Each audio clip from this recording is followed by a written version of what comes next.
feel like I need something in my hands. Okay. Hi, welcome to So Studio, everyone. My name is Sarah Campbell. I'm the owner, and I've been doing some videos on machines that we have here for sale at the shop and machines that people have purchased from us and might have taken home and need some extra lessons on. So, one of the machines that we have in very high demand for this type of a lesson is the Janome AirThread 2000. So, that's the one we're going to be talking about today. We are doing this as a Facebook Live. As- and so Facebook Live, we will post it to our YouTube video page and share it that way. Because we're doing it as a live, there's going to be maybe some bloopers in our reel, so bear with me. We do these videos occasionally. We don't do a whole ton of them, so Priscilla and I always end up having some fun with them. Hopefully you guys enjoy them. Okay, so today we have the Janome AirThread 2000. It's actually called the AirThread 2000D. It is it's a serger, and we don't do a ton of classes on sergers, but they are very handy machines for quilters and also for clothing makers, for people who do home decor. You'll find them a lot for people who are doing clothing, but lots of other kinds of sewing techniques can be done on a serger. And so they're really fun machines to add to your collection if you ever want to do that. This particular machine is only available for sale in shops. It's not available for sale online. So unfortunately, we can't give you the pricing on it today, but I am here to tell you it is worth the money to upgrade to an AirThread if you have a serger already. And we're about to show you why. Okay, so first things first, when you have a serger, you have 4 threads generally on your serger. And starting from the right, we're going to have what's called the lower looper, and then the upper looper, and then we have 2 needle threads. We have the right needle thread and the left needle thread. So a serger has 2 needles to it. And the stitch that a serger does is kind of a unique stitch. And so we're going to do some threading and some test stitching, and I'll show you guys what the stitch looks like and how we sort of balance it and test it out before we start sewing on something. And then we're going to talk about some of the other really cool things that this machine can do with some of the additional accessories that you can buy for it that I think you guys are really going to love. Okay, so first of all, we have this handy little trash container here on the front for extra threads and things like that we're going to take off. And then we're going to open the front of this machine and just kind of go over the different parts of the machine and how to thread it to start. Okay, so we see our 4 threads up here. We have 4 tension discs here, 1 for each thread. And then 2 of our threads are called the loopers, and they actually thread through the bottom of the machine. Now, with a traditional serger, this can be kind of hard to do because, in particular, the lower looper is going to pass underneath and go through this looping mechanism, which is more information than we want to cover in class today. But it can be really hard to thread on traditional sergers. The AirThread has a really cool technology to it that when we demonstrate it for people, they are blown away and convinced that this is the machine for them. So you guys watch the magic here. So the lower looper is the first one we're going to thread, and I'm going to bring it up through the tower here twice, and that helps. One, when we collapse this to store our serger later, our thread's going to stay in place, but also as we're sewing, if we're sewing at a high speed, our thread isn't going to pop out of there. So it's really a stability kind of a thing. And then I'm going to take my thread and I'm going to pop it right here in this little keeper. And then, as with all sewing machines, when you thread your machine, you want to raise your presser foot up. Okay, so I've reached back here and raised up my presser foot. That opens up the tension disc so that when you put a thread down in there, the tension disc is open. It's like a pair of cymbals, and it opens up so your thread could go right down in there. Otherwise, your thread's going to sit on the outside of your tension disc, so you won't have proper tension on it. Okay, so I've popped it in here. I've put it in the tension disc. I'm just going to floss it a little bit, make sure we get down in there. And then I'm going to bring it down here and put it in this thread guide. And now here is where this process gets really fun. So I'm going to pull out about 12 inches of a thread tail, right? And then I've got to get my machine set up for threading the air thread chambers. So what the air thread does is it takes the little bit of thread that we're going to put in this hole right here, and it blows a puff of air through the system to thread the thread for you. Fantastic technology, but we just have to set the machine up first in order to do that. So down here is a little switch, and this over here has a little sewing icon, and then over here is a threading icon. So we're going to flip this switch over to threading mode. And then over here is our air chambers, but you can see right now we don't have a connection between our air chambers. To line them up and get them to connect, we have to come over here to the hand wheel, and we're going to turn the hand wheel towards us slowly until we see those air chambers pop into place. Okay, and it just did a little click. So I'll do that one more time. I'll take it off of sewing mode, and then if I put it, let's see, get that out of line. If I put it back into sewing mode, and then I'm going to turn my hand wheel, and those air chambers are going to pop into place. Very cool. Okay, so I've got my 12 inches of thread right here, and I'm threading the lower looper. I'm following the green thread path on the machine. I've got green thread on so that we can see what we're doing. We're following the green thread path, and so we're going to go in this green hole right here. So the only other switch I have to flip is this one, which goes over to this hole because that's the one we're going to thread right now. Okay, and I'm going to take the end of my thread and I'm going to stick it down in that little hole right there. Some people are tempted to lick their thread before they do this. Don't do it. Don't make your thread all sticky. It won't go through there. So we're just going to put the little end of the thread in there, and then I'm just going to poke in, I don't know, an inch or so of thread. I just want to get that tail down in there. Okay, and then I'm going to make sure my loop down here isn't caught on anything. And then watch this. Pick up this little air pump right here. When I push this down, it's going to blow air through, and it's going to thread the lower looper for us. So if I push this down, over here, my thread's going to pop out. Look at that. Is that not the coolest thing you have ever seen? It's green thread. It's hard to see. Can't see it.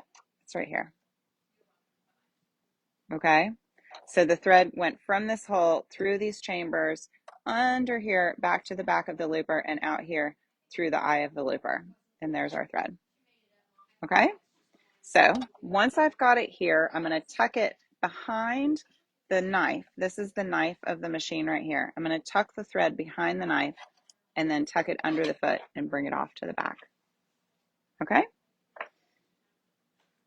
All right, now we've got our red thread. So same thing, we're going to go through the tower twice. And this is the fussiest part about threading this machine is just maybe getting the thread into that little hole. The rest of it is so easy, you guys. So I'm going to pop the thread right under there. This is my red thread path. I'm going to floss the thread right there. And then I'm going to go behind this little guy right here and then pull out about 12 inches. And the only thing I have to do different on this one, because my chambers are already closed, is just flip my little switch over to thread my upper looper. Okay. And if you're not familiar with a serger, you're probably not sure what I'm talking about with upper looper and lower looper. And we're going to get to that in just a second. We're going to thread the machine and then we're going to look at the serger stitch and show you what that looks like. All right. So I tucked my little tail in there about an inch, and then I'm just going to hit my air pump again. And it's actually going to blow this thread out the upper looper right here. So watch this. Voila. Isn't that cool? Everybody's favorite machine to demo. Okay. And then we're going to tuck the thread between the knife and the foot and bring it off the back of the machine. Same. Okay, so our loopers are threaded. Now we can take it off of threading mode and close up our little door. Now we're going to thread the needles. So the needles have two paths. We've got a blue path and a orange or gold path. And those are right needle and left needle. Okay, so let's do the blue one first. Pop my thread up here. Dental floss. And remember, my presser foot is raised so I can get my thread down into that tension disc. Now I'm going to come under here, under these two white pieces right here, and then in the middle of this little silver guy right here, and up over this one. Okay, very technical description of what we're doing there. This is also the serger in Janome's line that has a needle threader to it, which is very cool. So we're going to take our thread and we're going to put it in this little thread guy right here. And then this right here is your needle threader. And remember, there's two needles on a serger. So right now we want to thread the right needle. So I'm going to push this little needle threader over to the right. It clicks over to the right. And then I can use this lever right here to lower it. Okay. So it's on the right needle setting right now. I'm going to take my thread and I'm going to go under this little finger right here. And then I'm going to go across, and this is going to be hard for you guys to see. Just trust me. I take the thread across the eye of the needle right there under a little silver thing over there. And then if you notice, I just let it go. It just hangs out in there all by itself. And then I push the needle threader back up. Boom. There's my thread through my needle. So fast. I don't even have my glasses on. Okay. And then I take my thread between the knife and the foot and off to the back. All right, and then we'll do our yellow one. This is our left needle. Click it in here, dental floss. Ooh, sorry. Hello, what am I doing? Okay, dental floss. Okay, across there, over here, into this thread guide. All right, now I want to make my needle threader go to the left side. So I just click it over to the left needle, push it down, put my thread under this little finger, and then across the eye of the needle. That part's hard to see. I understand. I can barely see it myself. But I go across the eye of the needle and underneath this little finger over here. Click it up, and there's my loop in the back. And the machine is threaded in between the knife and the foot.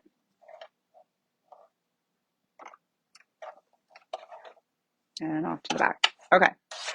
If you weren't impressed by that demonstration right there, then you need to go to your local quilt shop and watch them thread a different serger, because that was so fast and so easy. Other sergers can be kind of tricky to learn. I don't want to discourage people from other sergers. There's a lot of great sergers out there. We sell some other ones that are not AirThreads, but once you see an AirThread, you're going to fall in love with it. That's what you're going to want to do. Okay, so I've got my 4 threads off to the back. Now I'm going to grab a scrap of fabric. This one looks good. And we're just going to serge something and see what's happening here. So now I can lower this presser foot right here, and the feed dogs on a serger come way out in front. Do you see that? So usually we start with the presser foot lowered on the machine, and then the machine will take the fabric for us because we can reach those feed dogs by just tucking the fabric up under the front of the foot. Okay? And the reason we do that is because it has this little knife over here, right? And the knife goes up and down as we stitch, and it has an upper knife and it has a lower knife, and they go up and down and they pass each other like a pair of scissors. So it's going to trim your fabric as you're sewing along. But if you think about it, if we jam a bunch of our fabric under here before we get started, the knife has a harder time getting going. Like if you jam a bunch of fabric into your scissors and then try to cut, it's not as, your knife has to be, or your scissors would have to be much sharper for that. So we just kind of try to stay here on the edge and let it feed under, and then the knife has a really easy job trimming our fabric as we go. Okay, so I've got my presser foot lowered. I can see my feed dogs under there, so I'm just going to tuck my fabric under as I go. And let's see what a serger stitch looks like, and let's talk about the different components of it. Let me find my presser foot here. Here we go. Okay, so I'm going to tuck my fabric, and then I'm just pressing my presser foot down. And this machine goes really fast. Let me finish sewing real quick. I'm not sewing on full speed right now because I don't want you guys to drown in the noise of the serger. Okay, so this is what a serger stitch looks like. Now, if you notice, it came off perfect after threading, and I didn't have to do anything to adjust it. My tensions look good, all that kind of stuff. And it was super easy for me to start. I didn't have to chain off a couple stitches. I just threw my fabric under there and went. These AirThreads are awesome. Okay, so let's look at the components of a serger stitch. I do one over here where we don't have any threads in our way.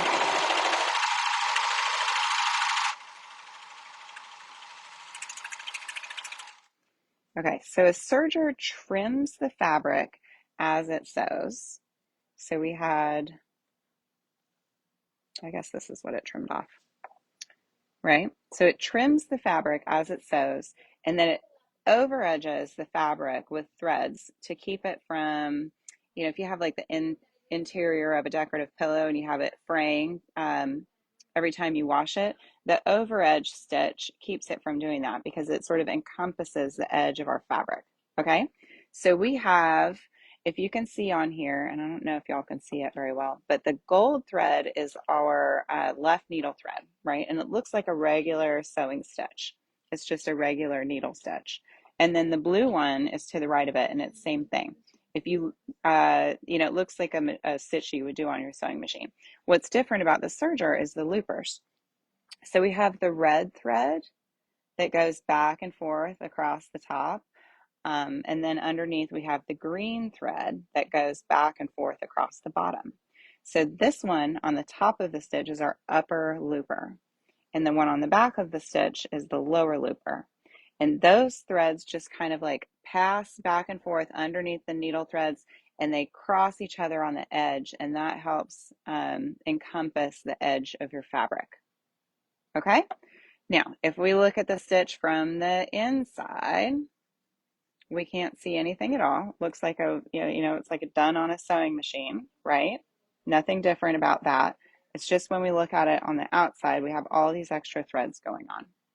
Okay, so if our machine was out of balance, we would want to make corrections now before we start on our regular sewing project.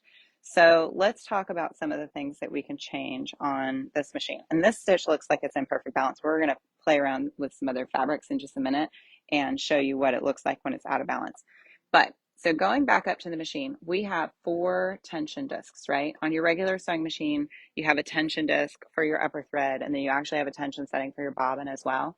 But here we have all 4 tensions available on the front of the machine. 3 is kind of like our default standard setting, and it looks good to me. I wouldn't change anything about that right now, but we can, adjust the tension on our loopers or on our needles to accommodate for different fabrics and to accommodate for different types of stitching that we're going to do in a little while.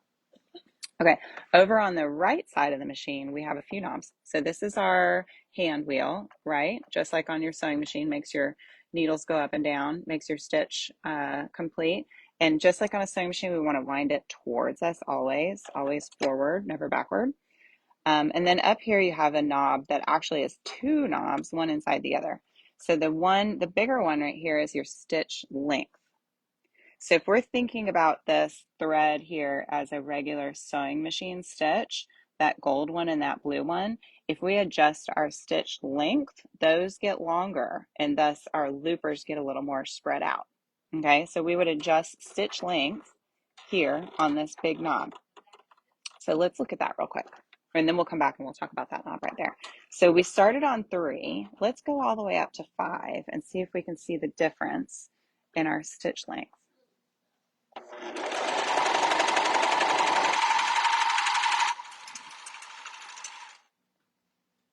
Look at that. Can you see how much more spread out they are? And it may not be as obvious until we go down to, let's go down to a really short stitch length. Let's see what that looks like.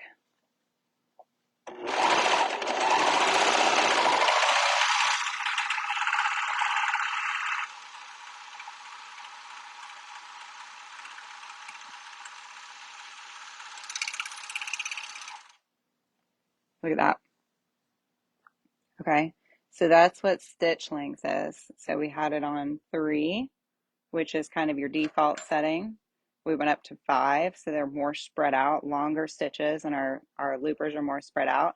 And then I went all the way down to 1, and it's quite collapsed. Okay, really short stitches, lots of over edging, not necessary for a project. We will talk about going down to a really short stitch length when we do some of our other decorative type stitches, but mostly for serging the edge, this is a pretty standard look for it. Okay, so I'm going to go back up to stitch length of 3 now that we've seen what that one does. Now this little knob over here is called your differential. All right, and so on a sewing machine, you have a set of feed dogs underneath your presser foot, right? And the feed dogs on the sewing machine are right here. Let me crank this a little bit so we can see them come up, okay? So those are the feed dogs. On a regular sewing machine, you have one set of feed dogs that moves your fabric through. So you're not pushing your fabric through when you're sewing. The feed dogs are pulling it through as you sew. Okay, on a serger, you have actually 2 sets of feed dogs. You've got one up front and one in the back. And if your differential is 1.5, somewhere in that neighborhood, they should be moving in concert with each other. They should be moving at the same time, rotating at the same rate, right? So come up, pick up your fabric, move it back, drop back down, come up, pick up your fabric, move it back. If you change your differential, what you're doing is you're changing the rate of, and I don't honestly know if it changes I think it changes the front one. So we're going to change the speed of the front feed dog relative to the speed of the back feed dog. So if this one's going faster and this one's going slower, then it's feeding more fabric under the foot than it's pulling out. So it's going to sort of gather your fabric up, okay? If this one's going slower and this one's going faster, and I don't know if I can, it's like rubbing your, patting your. If this one's going faster and this one's going slower, then it's not pushing the fabric in at the same rate it's pulling it out. It's pulling it out faster. So it's going to stretch your fabric as it goes under your foot. Okay, so if we change the differential, we can either have it sort of gather the fabric or we can have it stretch the fabric. Why would we want to do that? Couple different reasons. If we are sewing on a quilt weight cotton, they don't really stretch a whole lot, right? But a lot of times we are serging on a knit fabric, and knit fabrics have a lot of stretch to them. If you sew with the standard settings, oh, I should put this back on. If you sew with the standard settings on your serger on a knit fabric, the fabric's going to stretch as it's feeding through from the resistance of the foot. And so it's going to kind of stretch out your fabric and your stitch isn't going to look very good. Your seams are going to be really wavy. So we want to accommodate for that by changing our differential so our front feed dogs push a little more fabric in than is coming out. So it's kind of counteracting the stretch of the fabric, if that makes sense. Okay. Now, I will not blame you if you cannot remember whether to raise or lower your differential depending on what it's doing, because I can never remember it either. What I do is I put a piece of fabric under there and I try it. And if it's stretched out, then I will change my differential. And if it's then smushing it in, then I'm going the right way, right? Okay, there's a little diagram over here that shows you, I don't know. If you go this way, you are gathering your fabric. If you go this way, you're stretching it out. I just play with them and see what happens. Okay, so let's take and actually I'm going to do it this way. Let's take a knit fabric and with our standard settings, which is a stitch length of 3 and a differential of 1, let's sew on this one and let's see what happens. Actually, I'm going to put 2 together so we can have a nice long seam. All right, so again, lower my presser foot. I'm just going to tuck my fabric right under here. Whoop, missed it a little bit. Okay.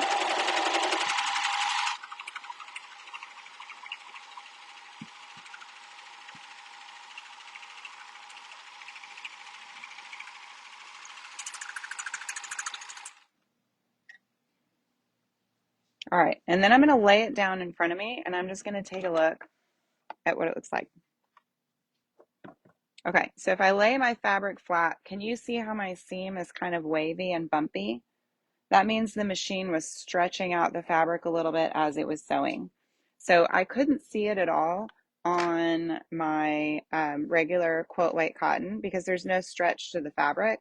But when I get it on a fabric that's stretchy, the presser foot is sort of fighting that feed of the fabric. And so we need to accommodate for that by changing our differential. Okay, so again, let's look at the little diagram. we want it to squish the fabric in a little bit more. We want it to sort of gather the fabric a little bit more. Let's turn it this way and see what happens. Let's go to 1.5. We'll test 1.5.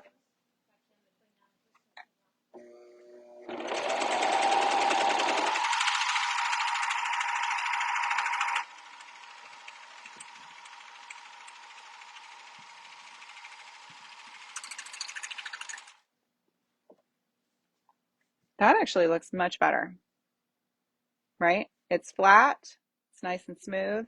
Everything looks great. Okay, let's go too far. Let's go all the way up to 2 and let's see what happens.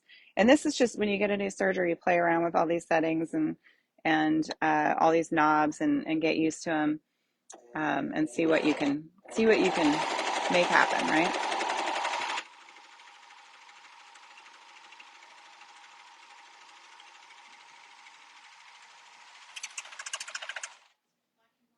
Okay. Ooh, look at that. So now you can see where it clearly gathered up the fabric a little bit. So the front feed dog was going much faster than the back feed dog. So it was kind of pushing a bunch of fabric in there and it sort of gathered it. And I end up with this kind of U shape and I can tell it's got some puckers all along. So for this particular fabric and this particular project, I would want to be down on 1.5 for my differential. So every time you sit down to serge a new project, you want to have some scraps of the fabric that you're going to use and then have as many layers together as you're going to be sewing on, because it will treat it different if you only have one layer of the knit than if you have two. So every time I sit down for a project, I'm going to cut some extra scraps of the fabric and I'm going to run it through and look at my settings and see what's going on. Okay, so let's go back to, let's see if I can get another scrap of fabric out of here. All right, let's go back to our quilt weight cotton. And we were on 3 and 1, and that was working fine. Let's play around with our tension settings up here and see what we can discern about those, okay?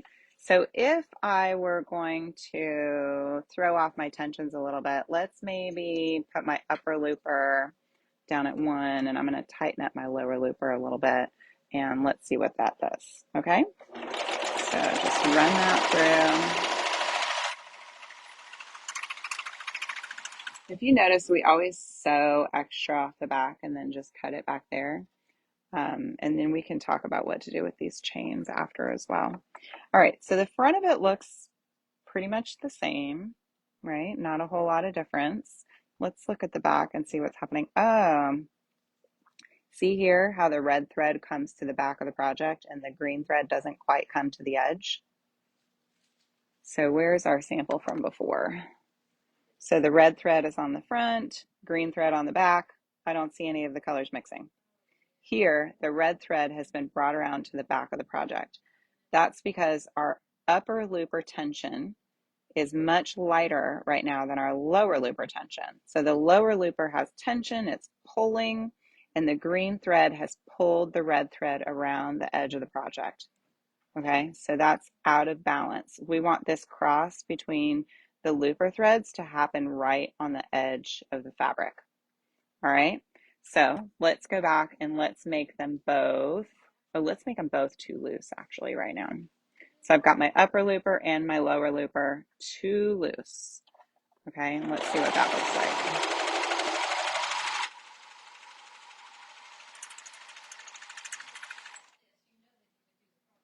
Oops, got a little something caught in there. Oh, and that's actually not too bad. Sometimes when you make them too loose, we might have to make them much looser to show you guys what this looks like. When you make them too loose, you get what's called a toe catcher.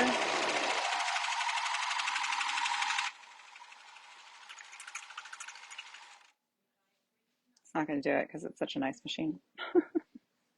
So if our threads are too loose on a lot of sergers or on a lot of fabrics, you'll end up with these loopers being too long, right? And then they'll have like extra space in between the loopers and the fabric. I can probably move my knife over and show you that. So if actually, I don't think I need to open that at all. But the knife, remember we talked about the knife right there, and it's actually like a little pair of scissors and it's trimming your fabric. You can move the placement of that knife over to the right or over to the left, and it will cut more or less fabric as it's sewing. So if I move it all the way to the left,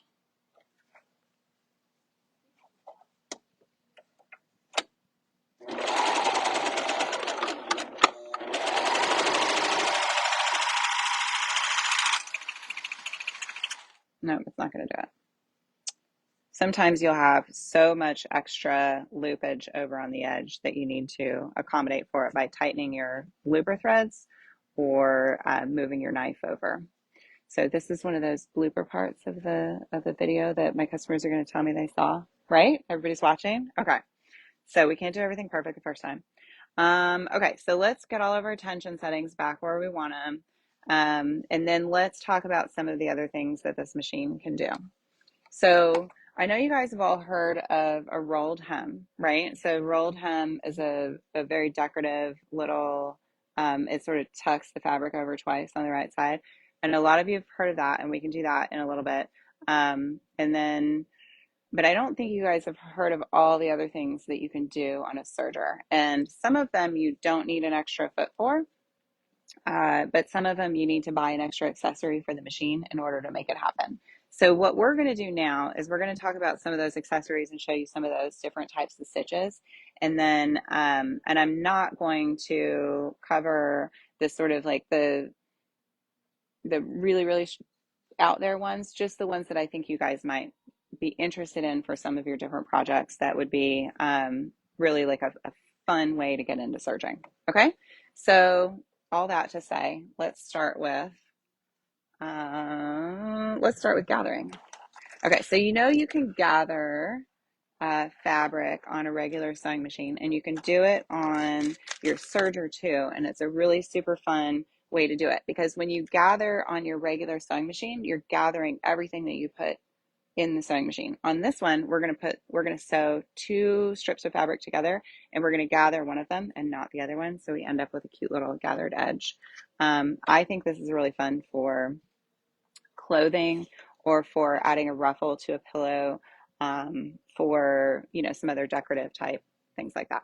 Okay, so for gathering, we actually have two attachments. So the first one we're going to put on is the foot. This is the gathering foot. It's a G.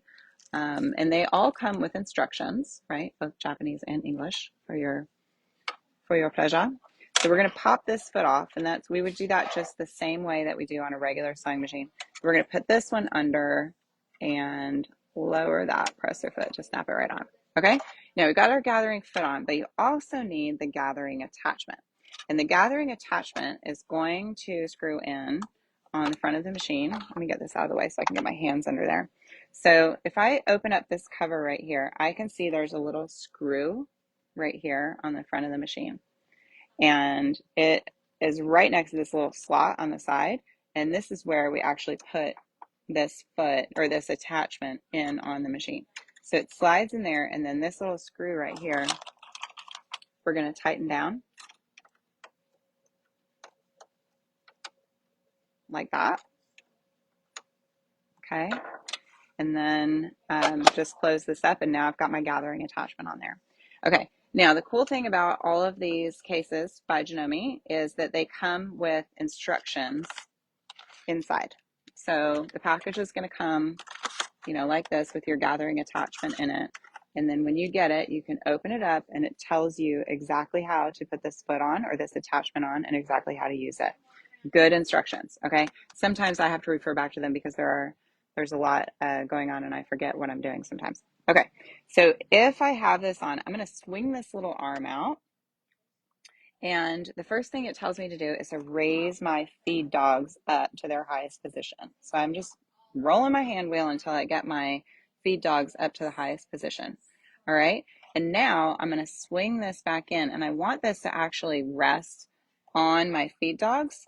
And if I use this little screw right here, I can raise and lower this arm, but I want it to sit right on those feed dogs, and then I'm going to tighten that back down. All right, so now we've got our arm in the correct position. So I'm going to swing it back out of the way to get started here. Okay, now for gathering, like I said, we're gonna gather one piece of fabric and the other one's not gonna be gathered. And what we're creating is this cute little ruffle right here.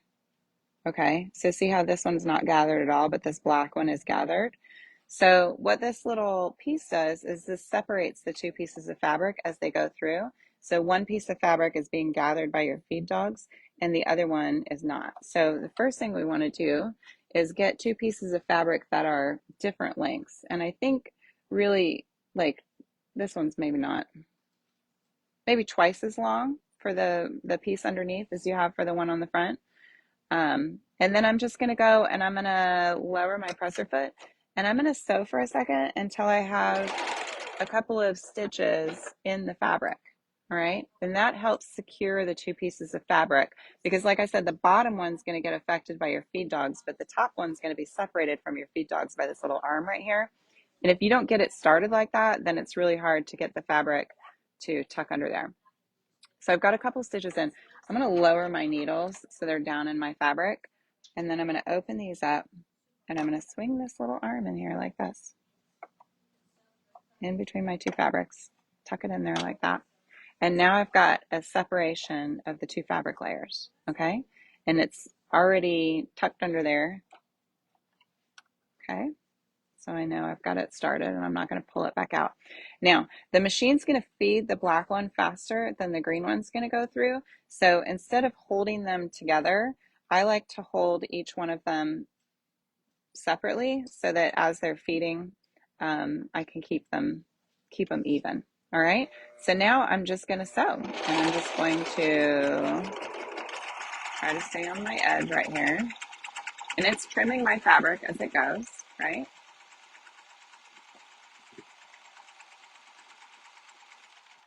Okay, let's see what we're doing here.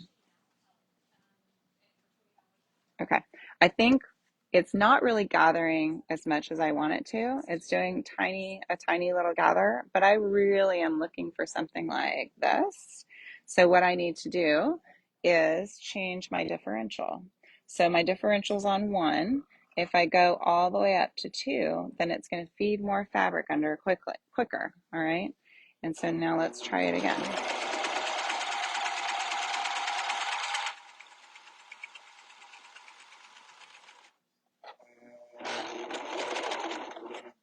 Trying to keep my hands out of the camera. There we go. All right, now let's look at what we did here. So the first half, we had a little gather going on, right? The second half, when I sped up the differential, you can see how much more fabric it fed under there. And so our gathers are much more prominent. Isn't that cool? So you can do a very subtle little gather, or you can do a very impressive gather. And then you could turn that into a little puffy sleeve, a doll dress. If you serged this one, both edges of that one, you'd have a nice ruffle on your pillowcase, that kind of thing. So that's a really fun attachment. Here's another one I did. Pink and red. Who doesn't love pink and red together? Isn't that cool? Makes me think of those little bobby socks that kids used to wear. You could serge a little piece of lace around and gather it. Okay, so that's our gathering attachment. Now I'm going to just unscrew that a little bit and pop it right out of there. Take that guy off. Let's see. I don't remember where all that went. And then I need to take the gathering foot off as well. Just pop that off. And put my regular foot. Actually, instead of putting the regular foot back on, let's move over to the piping foot. Okay, so this one's fun too. So we were talking about decorative pillows. What if we wanted to put some piping around the edge of our pillow? These are the piping feet, and it comes 2 to a pack, 1/8 of an inch and 3/16 of an inch. We're going to use the one with the bigger groove right now because this is the rope that we're using for our piping. Okay, so this is the 3/16 of an inch piping foot, and it has this groove underneath that's actually going to ride on your piping like that. Okay, so let's put this on.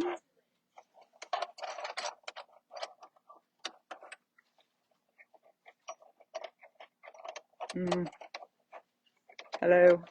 Doesn't want to go on. There we go. Got it. Okay, got my piping foot on. Now for this demo, I prepped, I think this would make really cool binding to these little bats. And I've got some scraps of fabric. So you can make your piping just sew your piping, right?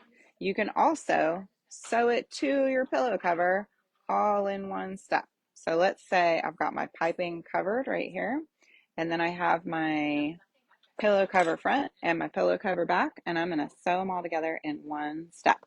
And that's one thing that we love about sergers is we like to do everything in one fell swoop. So I'm just going to line that up there. I got my piping tucked into my black fabric. I'm going to line that up, and then I'm going to go to the right side of this one and line that up. All right. Okay. Very cool. Now, let's see if I can get this under the foot to start. So I'm going to pop my piping under here. I need a third arm. Where? Would be my third arm. Okay. I got my piping under there. Got all my layers together. And you guys, you should use pins when you're doing this at home. Okay. Got all my layers together. Got my piping under there. Now I'm just going to start sewing. Oh, wait. Let's take our differential back down to 1. Because we're on quilt white cotton, and we figured out that was working well for us. So it's just going to trim and sew that piping on all at the same time. And all I have to do is keep that piping tucked into my different layers and keep everything lined up, which is the job of the pins that you should be putting in. Don't sew like me. Okay. Watch how easy and fast this is.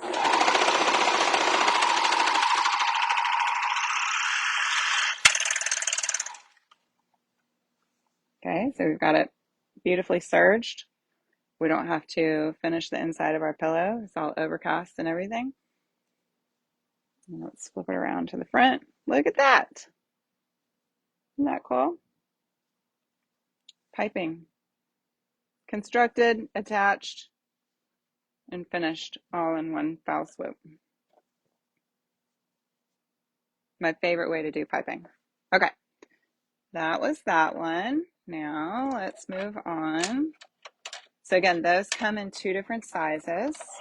So you have a wider one and a more narrow one. And then let's see, let's put our regular foot back on. Snap that back on. Sometimes serger feet are kind of hard to put on, but this one's not too bad. This little attachment right here, this guy is just a cloth guide. So we can put that one in. So that's this one here, the cloth guide. We can put that one in the same way that we put our gathering attachment on. So we're going to just tighten this little screw down here. Right? Whoops. Tighten that little screw. And then this is just an adjustable cloth guide so that we can guide the edge of our fabric. Right? This one's pretty self-explanatory. Okay, one thing about sergers is these little markings right here are for your seam allowances, right? So this big one right here that says 5/8, a lot of times we sew clothing with a 5/8 seam allowance. So when you cut out your pattern, you're going to put the edge of your fabric over here at the 5/8. It's going to cut your fabric right over there. And so your width after you sew it is not going to be 5/8, but it was sewn 5/8 away from where you cut out your original pattern. I don't know if that makes a lot of sense, but these markings right here are distance from your left needle. So if we're sewing something at 5/8 of an inch, we want to line up our cloth guide with that 5/8 of an inch marking right there.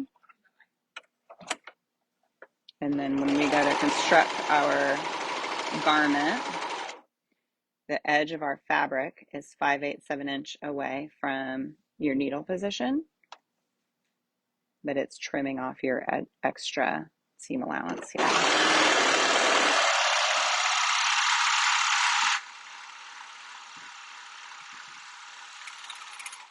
Okay, so your cloth guide is just there to help you keep your seam allowance straight.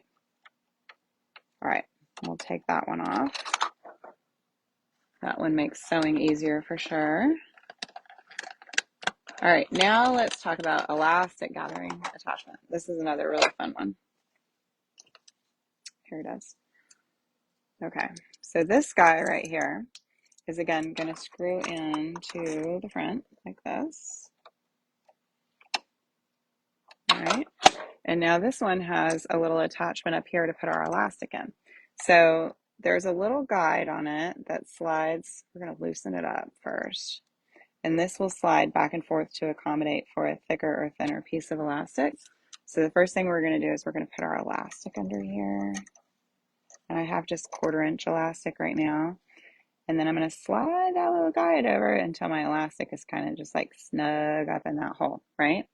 And then clip it closed. And now I'm going to pull my elastic and it's pulling through there just like very easily. So what I want to do is I want to tighten this down because what we want this guy to do is to provide some resistance on our elastic so that it's sort of stretching the elastic as it's going through the machine. And then the elastic will be gathering the fabric. So I'm going to get it, that feels okay to me, maybe slightly. Okay, that should work for demo purposes. So now what I want to do is get my piece of fabric. Let's take this piece of fabric right here. Ooh, this is a long one. We didn't need one that long.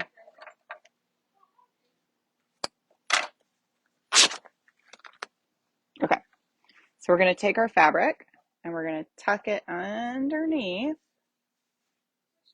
And this attachment is going to provide some resistance to the elastic. We actually want the elastic tucked under there too. That won't work for the elastic to be on top of the foot.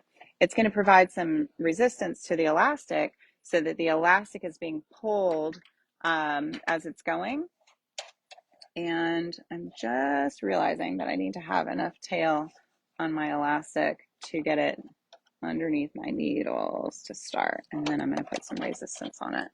Because if you don't have it under your needles to start, then this experiment doesn't go so well. Okay, let's get it going here.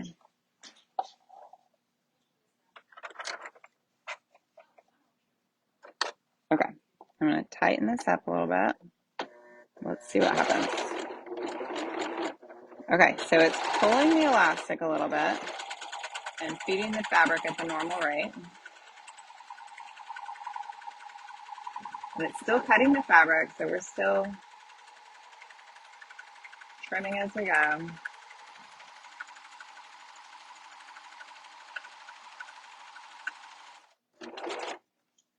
Let's see if I can just cut that little extra bit off. We don't need to do all that.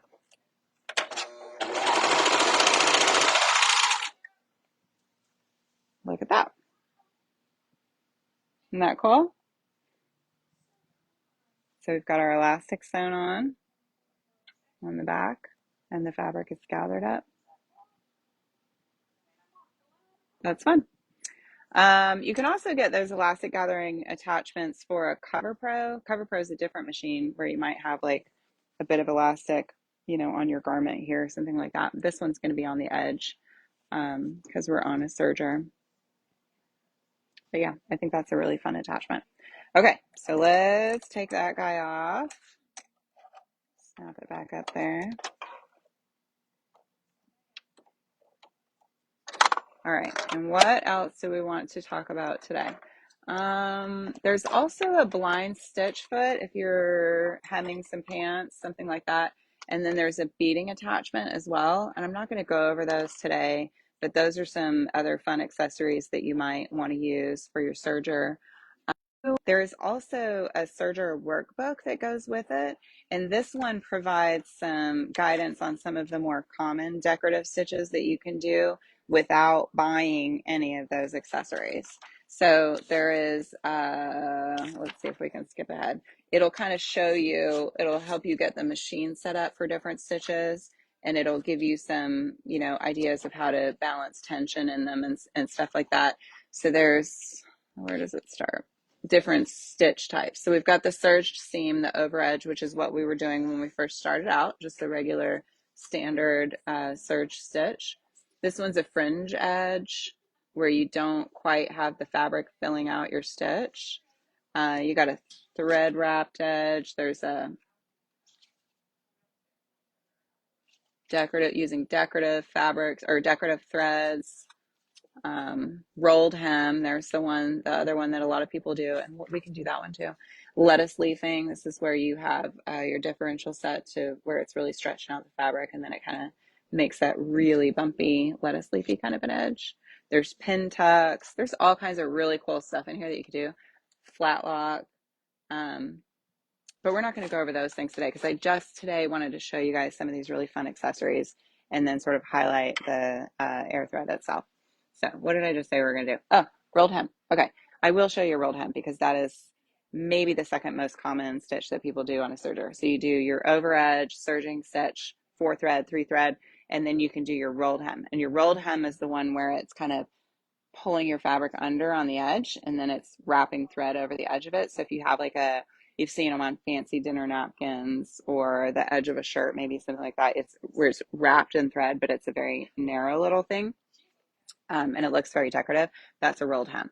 So to set up our machine for rolled hem, we're going to do a couple of different things. First thing I'm going to do is I'm going to take out my left needle. So I've got 2 little screws up here, one for left needle and one for right needle. And I'm going to leave it threaded because if I drop the needle, it's attached to the thread. Super easy to get it. Might have to put my glasses on to see. Oh, I got it. So I'm going to loosen this little screw and just pull out my left needle. Okay, now I can cut that thread. And that way I don't drop my needle before I mean to. And then I'm going to tighten that little screw back up so it doesn't fall back out. I just realized I'm talking really quiet. Sorry. I will try to talk louder. Okay, now we got to do a couple of things to set up our machine for rolled hem. And yeah, I think every serger workbook is going to have a chart in it that's going to show you how to set up your machine for a rolled hem. Let me find, I should have bookmarked it in here. And it's pin tucking, flat lock. That's probably further down.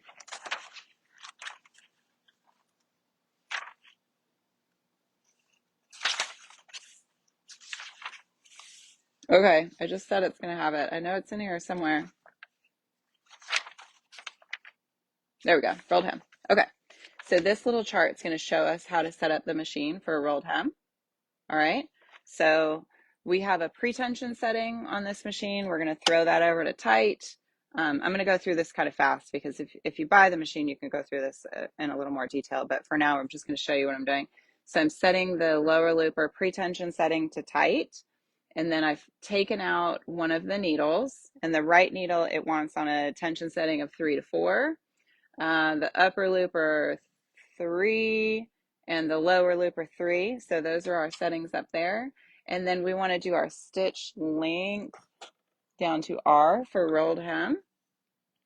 And our differential feed, it says to set to 1, so we're already there. And then the last setting is this little switch right here. So this guy, this is our stitch finger switch. And I'm gonna raise up the foot. The stitch finger goes out here, and that's what provides kind of like the distance. Let me show you. It's what the looper threads lay on when it's laying them out to the side. So we're going to pull that back, and it's under there. You can't really see it, but we're going to go back here to R for rolled hem or retracted. I'm not really sure what it stands for. We're going to do that on our rolled hem setting. And then that's all we have to do to set it up. So that was really easy. The hardest part about that is taking the needle out. So now I'm going to do a little rolled hem sample on the edge of this fabric, and let's see what happens.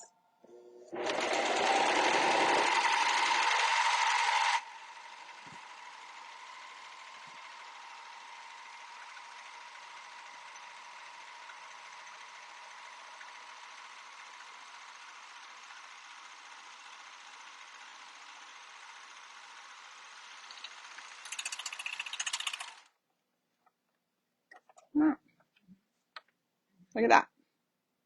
So it actually is taking the fabric and folding it under twice. And normally we would do a rolled hem from the front of the fabric, but we did it from the back.